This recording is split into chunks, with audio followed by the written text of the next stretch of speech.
J'ai passé une semaine à l'école 42 de Lausanne. 42 Lausanne. C'est la piscine de septembre. L'école 42, c'est quoi? Alors à la base, c'est un projet fait par Xavier Niel et d'autres associés parce qu'ils trouvaient pas les gens qu'il fallait pour leur boîte. Donc c'est 2013, la première rentrée scolaire, et l'idée c'est que ça soit par projet et que ça fonctionne sur du pire, du pair à pair. Et donc les étudiants sont assez libres, mais bon, il faut qu'ils rendent des projets. Là, j'ai assisté à une piscine. La piscine, c'est la toute première étape. En fait, c'est la seconde étape. La première, c'est un exercice en ligne. C'est la seconde étape de sélection. C'est un mois où les étudiants sont mis dans le bain, donc c'est pour ça que ça s'appelle une piscine, de l'école, et doivent réaliser un certain nombre de projets. En gros, ils doivent réaliser les modules Shell 00, Shell 01, oui, parce qu'ils démarrent à 0, et C00 jusqu'à C, je ne sais plus pas combien, donc des modules de Shell et des modules de C. Ils doivent avoir une certaine note, une certaine progression, et à la fin, il y a une sélection, et après, ils rentrent donc vraiment dans l'école. Ce que j'ai fait, moi, c'est un pédiluve, c'est-à-dire j'ai fait une seule semaine pour découvrir comment c'était, à l'invitation du directeur de l'école 42 Lausanne, pour voir un peu comment ça se passait. Et donc, comme j'ai un background professionnel, j'ai comparé. En fait, j'ai regardé l'ambiance, j'ai regardé les méthodes, et puis j'ai comparé par rapport à ce qui se fait dans les entreprises. Donc voilà. Voilà, gros plantage. Donc la moulinette qui me fout 10%. Parce que j'ai oublié un W au troisième exercice, deuxième exercice. Donc c'est quoi cette moulinette? C'est tout simplement une intégration continue, hein. C'est des suites de tests unitaires. Et en fait, les étudiants, la première chose qu'ils apprennent, c'est à se servir de Git. Ça, c'est déjà pas une mince affaire. Et après, ils peuvent démarrer leur projet. Donc, en fait, ils font un git push sur un Gitty. Derrière, c'est Gitty. Et la moulinette démarre après review. Ça, c'est différent de ce qu'on a dans les entreprises. C'est-à-dire que d'abord, il faut qu'il y ait 2 reviews humaines avant que la moulinette démarre. Allez, on va pisciner. Donc, en fait, les avantages de cette approche, c'est que les étudiants sont obligés de se parler. Vu qu'il y a des reviews humaines avant que le CI fasse son boulot, ils sont obligés d'échanger. L'étudiant qui corrige, qui review l'autre, vient sur le même ordi, donc ils sont côte à côte, et il ouvre sa session à lui, et lui commence à faire les corrections avec un simple QCM en fait, ça passe ou ça passe pas. L'idée, c'est que l'étudiant essaye de déterminer si la moulinette le ferait passer ou pas, avant que la moulinette le fasse. Donc, comme on est dans une école, l'idée, c'est que l'étudiant s'entraîne, comprenne comment ça fonctionne, etc. Et le fait que la review soit humaine fait qu'il soit obligé de se parler. Alors ça, c'est la moulinette. Donc comme vous pouvez le constater, c'est un CI. Hein, vous voyez tous les pipes les uns après les autres. Et donc, hop, avec une belle trace, vous voyez mon magnifique résultat. Donc voilà. Donc en fait, les étudiants apprennent à utiliser un CI dès le départ, quoi. C'est cool. En fait, la moulinette, elle arrête la note à la première erreur. Mais elle donne quand même les tests qui ont réussi après, mais malgré tout, la note est arrêtée à la première erreur. Donc ça, c'est la Chill Valley. Donc vous voyez avec la cuisine, le Pokéball en attente de preneur, dans la machine à café. Hein. Et donc c'est le coin de chill. Le baby-foot, c'est les télés où tout le monde de la musique ou de Mario Kart, etc. Ok, 9 3 quarts. Voilà, voilà. Donc c'est là qu'on se repose, hein. On boit son café, on sirote. Sur le quai, c'est un des rares endroits où on peut enlever son masque. La Chill Valley, vous pouvez jouer à des jeux vidéo, etc. Voilà. C'est le coin repos. Donc ça, c'est la norminette. Donc c'est un linter en fait. Et là, comme vous pouvez constater, j'ai fait mon script et je me suis rendu compte qu'il y avait la norminette après.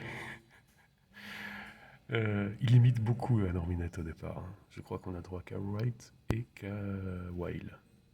Voilà. Donc c'est plutôt pas mal, ça apprend aux étudiants à formater leur code correctement, des linters, donc Shift Left en DevOps, dans le CI, c'est les premiers trucs qui tombent. Donc là, c'est C0, C00 et C01, puis les autres après. Pour Shell, il n'y avait pas de norminette, je ne crois pas, mais donc les étudiants découvrent le linting. C'est pas mal. Et chaque fin de semaine, un examen. Alors, l'examen dure 4 heures, il y a un readme à trouver sur les ordis, et après, c'est parti. Vous ne devez pas déposer sur les tarifs devant vous autre chose qu'un stylo ou une feuille de est absolument interdite, casque et écouteurs compris. Les téléphones portables doivent être éteints et rangés au sein, qui doivent être déposés dans les sous situés à l'avant et arrière de l'appareil, contre les murs. Nous vous informons que ce volet non-fumeur et que l'utilisation de la parole est interdite pendant l'ensemble du trajet. En cas de précipitation de votre vessie ou pour toute autre question, vous devez vous lever et attendre une tête dans le silence. Après la transgression de l'une de ces règles, l'arrangement sera éjecté hors de l'appareil sans parachute. La notice que nous vous présentons ce nom réuni se trouve dans le dossier document. Si vous souhaitez quitter l'appareil avant l'atterrissage, n'oubliez pas de le faire dans le silence. Vous n'avez pas besoin de prévenir les hôtesses de votre départ. PLC aux portes. Armement des toboggans. Vérifiez la porte opposée et confirmée. Lançons l'examen. En voyage.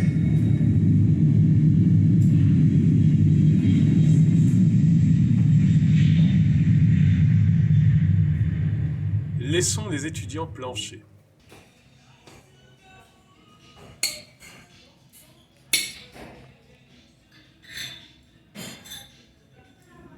Fondu, bonnet. Voilà, c'était la transition fondue. Maintenant, on passe aux interviews. Alors bonjour, je m'appelle Xavier Béed, je suis un passionné d'informatique, de développement, autodidacte. C'est d'ailleurs pour ça que je suis ici. Et puis voilà. Je m'appelle Christophe Vania, je suis le directeur du campus lausannois de l'école 42. L'école 42, c'est une école qui permet de se former au métier de l'informaticien, principalement dans le monde du développement, qui est ouverte à toutes les personnes qui ont plus de 18 ans, indépendamment de leur parcours professionnel ou scolaire, qui est gratuite et qui permet de se former sans enseignant, c'est-à-dire de se former en travaillant, en faisant des projets, en s'entraidant mutuellement, et qui est surtout basée sur les techniques de gamification pour créer beaucoup de motivation et de fun dans cette formation.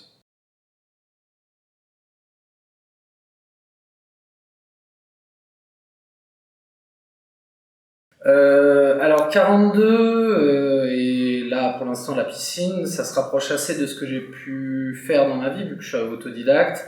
Du coup c'est un peu à la démerde, il faut chercher les informations, ce genre de choses, il faut aussi pouvoir partager, travailler en équipe. Donc non, je dirais que ça se rapproche de ce que j'ai vécu, de ce que j'ai connu et du coup c'est pour ça que j'ai été intéressé par le fait de candidater ici.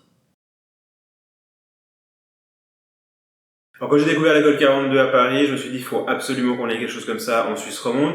On a choisi Lausanne parce que c'est centré en Suisse romande et ça permet aux habitants des différentes villes de Suisse romande de venir en 1 heure de transport public et parce que les besoins sont énormes, on manque vraiment de beaucoup d'informaticiens et d'informaticiennes, que ce soit dans la région lémanique ou dans tout le pays.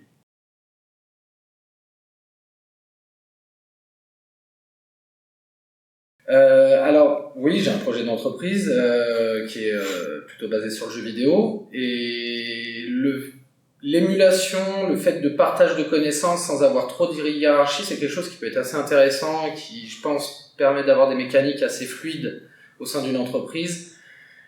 Et je pense que des systèmes vraiment rigoureux de moulinette, ce genre de choses, peut-être pas aussi obscurs, parce que là on ne voit pas ce qu'il y a derrière, on ne sait pas, à contrario on le saura certainement en entreprise, permettra je pense d'avoir un niveau de code ou un niveau de travail entre les gens qui soit un peu carré et comment dire, ça va forcer un peu les interactions entre les gens, pas forcément créer trop de différences, donc cette espèce de scalabilité horizontale est très intéressante. Donc les grands principes de travail en équipe avec des groupes qui peuvent un peu moduler, changer ou créer un peu des challenges entre les équipes, je pense que c'est un bon point à intégrer dans une entreprise pour une émulation d'équipe.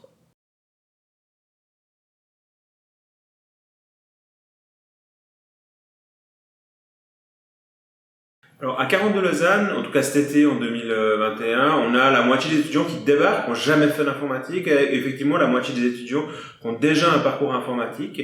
Ce qui est assez intéressant, c'est que justement ils amènent cette expérience et qui permettent de partager ce qu'ils ont fait. Alors certains ont fait du web, certains ont fait du code, certains ont fait du Python, peu ont fait du C quand même, quel langage qu'on utilise ici. Donc en même temps eux-mêmes se mettent en challenge, découvrent des nouvelles manières de faire et apprennent aussi à expliquer aux autres. Ça c'est une compétence qui est super importante. Après, ils iront peut-être plus vite simplement et c'est important pour nous de leur donner une opportunité de retrouver un emploi si c'est ce qu'ils recherchent ou alors de varier leurs compétences. Très souvent ils ont fait de l'informatique, mais peut-être pas du code ou peut-être pas certaines formes de code. Alors, cette vidéo se termine. J'ai encore l'interview du CTO à faire de 42 Lausanne, mais la vidéo fait déjà presque 13 minutes, donc on va arrêter là. Et il sera peut-être au sein d'une série de vidéos d'interviews que je vais faire dans les semaines qui viennent. Donc voilà, n'oubliez pas le pouce bleu et tout ça, et puis à une prochaine!